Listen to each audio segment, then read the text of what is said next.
There are many storytellers that have come out of the Anthony Gilardi acting studio and are presently in the Anthony Gilardi acting studio.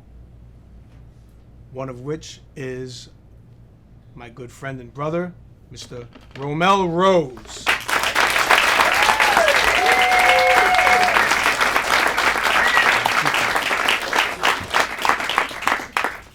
Romel, I have known Romel since he was a teenager, and we'll just leave it at that. He is no longer a teenager. And I watched him grow from a young actor to an artist. And I didn't predict that he would eventually be a filmmaker, but I should have, because he always had a vision. He was one of those actors in my studio that would call me, challenge me, coach, challenge me. What am I going to do? In fact, the coach's challenge that I do on Sunday classes was invented by him indirectly, because I was like, all right, I'll challenge you. You show up to class, and I'll give you something to do. On this, what am I going to do? Just be ready for anything. And that became the coach's challenge, which we do every single Sunday in the workout class.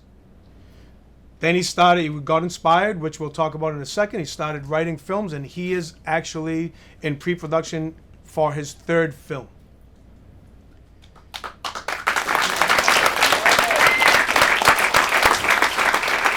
First film was a short film, no dialogue, American Pitbull. America's Pitbull, yeah. America's Pitbull. It's a short film, no dialogue. I guess you can consider it a silent film. Well, it's definitely an artistic film, and it didn't really need dialogue because it told a very specific story. It told a very specific story. His second film, which is what we're going to talk about today, was called High Yellow. Now, this is what I mean when I talk about ignorance. Romel is like a little brother to me, and I can't tell you how much I love him.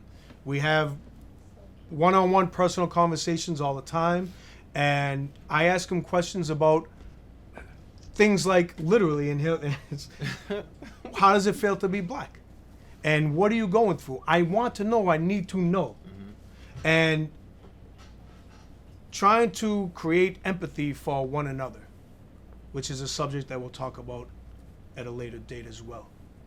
I'm not afraid to ask him, and he's not afraid to tell me. He's not afraid to ask me questions, and I'm not afraid to tell him. We're both from different backgrounds, but we want the same thing, and we are both artists. That's all that should matter. He wrote a script called High Yellow, and by the way, when he first, I didn't even know what that meant. I was like, why High Yellow? And he told me what that meant. And it's a little embarrassing that somebody that does study and is a history buff doesn't know certain terms in what a lot of people are going through. And in the script that he wrote, he said that he wanted to shine light on the Willie Lynch letters and Willie Lynch syndrome. Mm-hmm. That, again, I heard that phrase before, but I was very, very ignorant to what that meant. And he wrote a monologue that talked about it. And this is where I want you to pick it up. First of all, we'll go back to what inspired you to start telling stories and how it turned into High Yellow and your experience with that. We'll start there.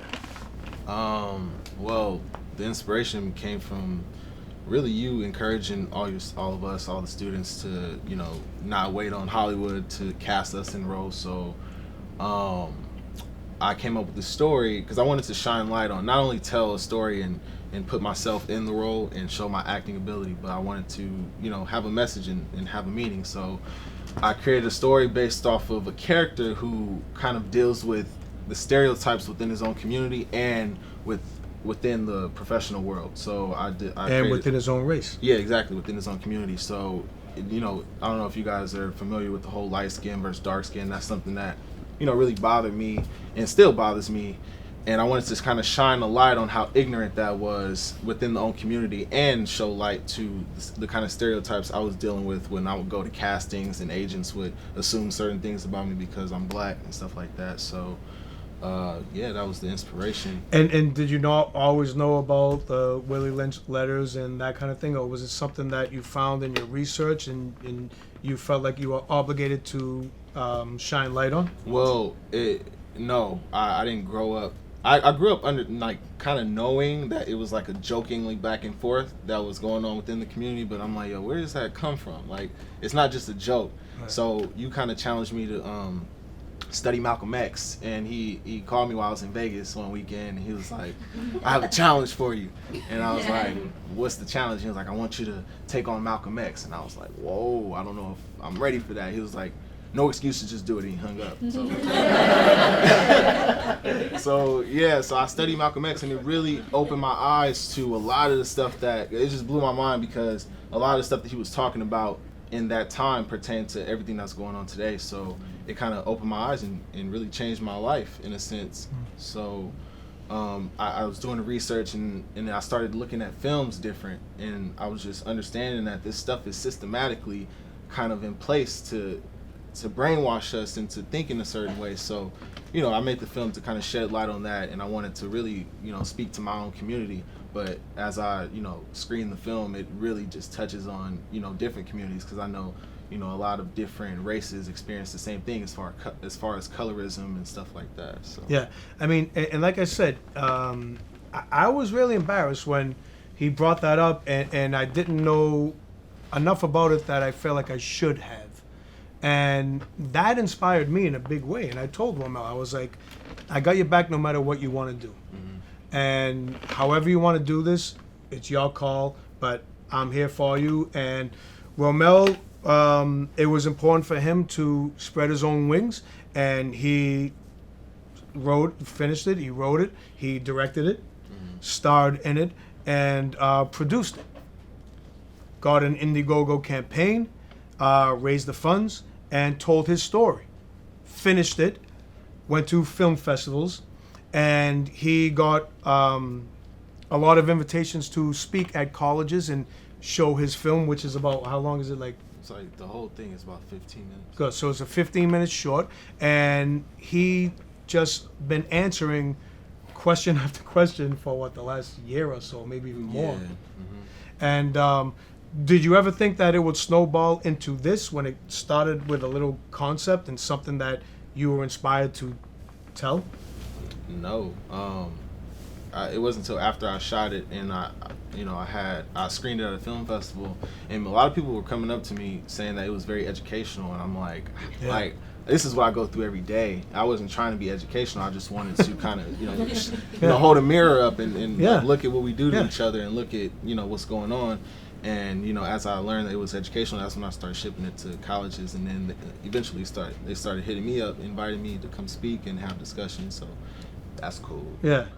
So again, and I agree with them. I know that wasn't what you set out to do, but it was very educational for me. Even when I just read the script for the first time, he sent it to me and I read it, and I was like, "What are you doing tomorrow? We have to meet, and I want to talk about this." And I was like, He was "Man, like, is this a thing? Like, do you I guys was really like, say what this is, to each other?" I'm like, yeah. like, and it's like, like a lot of like every race and every nationality, every religion goes through something, and I think that the only way that we could actually bond together and join together is to shine light on what we are going through on a day-to-day basis, and to you it might just be something that you see every day. Right. And you hear every day and stuff like that. But what we need to realize is not everybody hears these same things. And the things that hold you back, they don't even understand. And will every single person in the world get it and change their lives? Well, that's unrealistic to think that you'll show your short film and everyone in the world will get it and our life will be great from here on out. But that shouldn't be our goal. Our goal is to do it anyway. And if it reaches one person and inspires one person, and then they do something that inspires another person, and that will create the change. So I want to show that scene that is from High Yellow, and I want you guys to pay close attention to this, and I want you guys to be able to ask Romel any questions, and we'll have a discussion. Okay? You cool? All right. Thank you. You could introduce it, ladies and gentlemen, unless you want me to do it. I'll do it. Ladies and gentlemen, this is a scene from my short film High Yellow. We're seeing it out of context, but this is one of the last scene where my character, he goes to his older sister for some advice on everything that he experienced throughout the day. So this is High Yellow.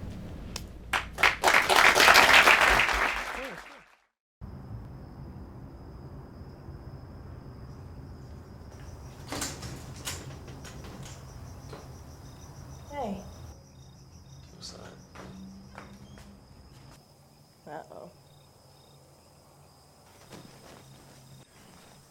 What's going on? Chill. Thought you wanted to talk about something. Am I really adopted? What? Y'all always joke about me being adopted. I'm starting to believe that shit, What are you dude. talking about? I'm the only light-skinned one. What do you mean? What am I talking about? You are not the only light-skinned one. Yes, I am. Granny's light-skinned and Auntie's Nah, I'm light-skinned. talking about like out of us. Okay, if you want me to prove it to you, I have footage of you coming out, and I can show that to you. Okay, can you not? I'm just saying, if you need me to prove it to you. No. Nah, but what I really wanted to talk to you about is like why is my generation so messed up? You know? What do you mean? Like, it's always light skin versus dark skin. And if you really think about it, it's actually pretty stupid. I hear you. I mean, but that's not just your generation, though. That's been going on for centuries. You go all the way back to slavery. And here we are centuries later, and people just can't really seem to escape that mindset. That's wild. Like, but why though? Like, why can't we escape the mindset? Do you know who Willie Lynch was? I mean, I heard about him. What about him? Okay, well, they say Willie Lynch was a slave owner back in the 1700s. And you had some slave owners in the colonies in Virginia, and they were having a little issue controlling their slaves, so they called Willie Lynch so that he could teach them his methods. And then his methods turned out to be to identify and exploit all the differences between the black slaves. So what happens when you're aware of all your differences? People end up hating each other. Yo, that sounds like what the media does today. Exactly. Like, that's crazy. Yeah. I mean, he took the older black male, put him against the younger black male, the light-skinned slaves against the dark-skinned slaves, male versus female. They used fear, they used religion to control their minds. And they predicted that was gonna work for 300 years. That's actually where the term lynching came from his last name. Let's see. As long as they can take one group, put it against another group, you're always gonna be divided. You don't even need whips and chains anymore. We're mentally enslaved by the Willie Lynch syndrome. Right. How do we, like, escape the mindset, though? Like, what do we do about it? What am I always telling you? Knowledge. You have black people who think that history started in slavery. Right? You get that knowledge of who you are, what your ancestors really went through, and who your ancestors actually are, you know, if you go far back enough. And that gives you a better idea of who you are. Right. And you get to know yourself, you're more comfortable with yourself, you're really starting to love yourself, right? And then you can love other people. I don't know, it's just hard. Like, it's weird because it's like, when I'm around a dark-skinned dude, I automatically feel this, like, kind of threat between me and him. And if I'm around a light-skinned dude, it's this, like, competition aspect to it. And then when I'm around women, they automatically think I'm a player just because I'm light-skinned. And then it's crazy because it's like, light-skinned niggas be like, dark-skinned niggas be like, then dark-skinned niggas be like, light-skinned niggas be like, and I'm just like, we all black. You feel me? Like, it's not a separate race. Yeah.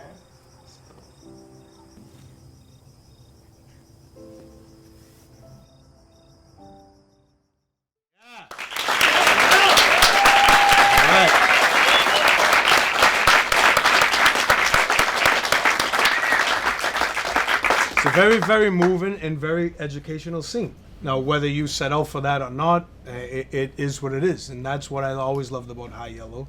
Does anyone have any questions for Romel? Yes, Anthony. Romel, when you were touring this on college campuses, did you have any feedback from college students about how they might change their ways or what they might put into action to make a difference? A lot of it was them sharing the similar experiences that they saw in the film. Like, oh, I go through this, or I've been through that, and I've never seen it on screen before, and I've never seen it portrayed that way. Because a lot of the times, when we want to make films like that, it's kind of, watered down a little bit, and we don't really tell the truth in that aspect of how we really talk and how we really conduct ourselves when it's just us in our community. So a lot of it was them sharing similar experiences and appreciating that I shared my experience. Yeah. Okay. Anto, one more question. Well, I've seen you come up and just get more creative. It's really inspiring to watch you. I want to know, if budget was no issue, what story would you want to tell to change people's lives? Real quick, I just want to shout you out because you actually inspired me to write. Like, you the first person that told me that I should start writing, so shout out to you. But my bad. Can you repeat your question? If you had an unlimited budget to tell any story you wanted, what story would you tell? An unlimited budget. Yeah. Shit, I got a lot of stories I want to tell. If you had to pick one, what was the most important thing to you? I would tell a similar story that I just told in that, but dealing more with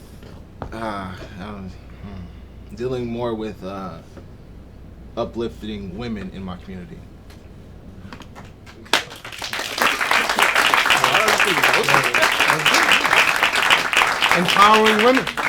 Empowering women. Why I get emotional right now? It's weird. Well, you're emotional because it's a sensitive subject and you're a passionate man. So what's next? You had a question? Yeah. Yes. I want to ask something. How did you feel about, learning more about your history, about the history of white supremacy in America, and what I'm saying, realizing where we came from and what we've been going through. You just learning about more knowledge about white supremacy. Honestly, it made me very upset, and it took a lot for me to, because a lot of times, we see each other lashing out on social media and stuff like that, making all these angry posts, and I wanted to hone that in and kind of put my anger in a film and express myself that way. So, I mean, if you watch the whole thing, you'll understand what I'm talking about, which I kind of just wanted to put all my frustrations and all of my opinions into a film rather than just lash out on with a tweet or with a status update. So it made me mad, to answer your question.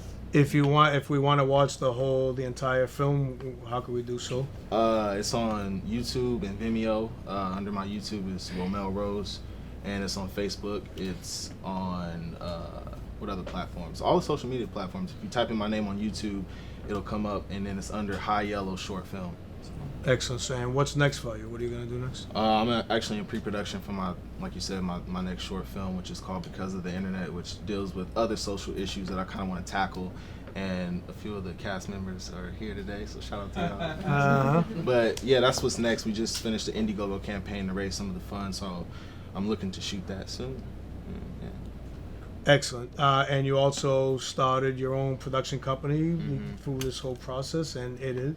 Rose Productions. Yeah.